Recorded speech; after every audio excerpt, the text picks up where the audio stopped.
Big Bang may have not been alone. The appearance of all the particles and radiation in the universe may have been joined by another Big Bang that flooded our universe with dark matter particles. And we may be able to detect it. In the standard cosmological picture, the early universe was a very exotic place. Perhaps the most momentous thing to happen in our cosmos was the event of inflation, which at very early times after the Big Bang sent our universe into a period of extremely rapid expansion. When inflation ended, the exotic quantum fields that drove that event decayed, transforming themselves into the flood of particles and radiation that remain today. When our universe was less than 20 minutes old, those particles began to assemble themselves into the first protons and neutrons during what we call Big Bang nucleosynthesis.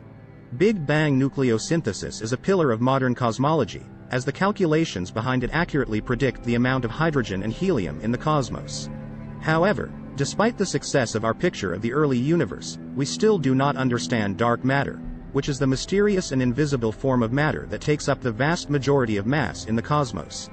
The standard assumption in Big Bang models is that whatever process generated particles and radiation also created the dark matter. And after that the dark matter just hung around ignoring everybody else.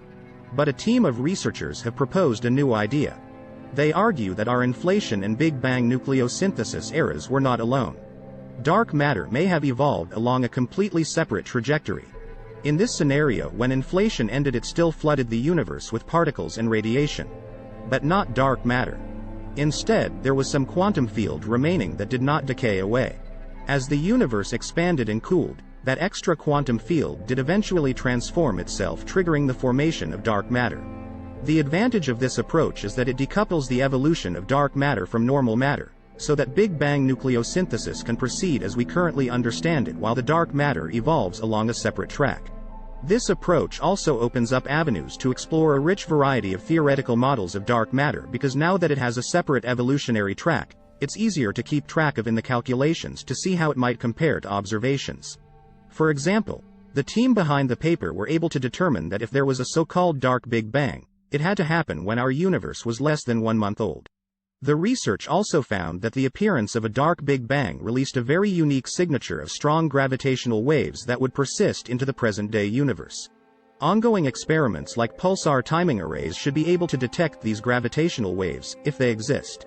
We still do not yet know if a dark Big Bang happened, but this work gives a clear pathway to testing the idea.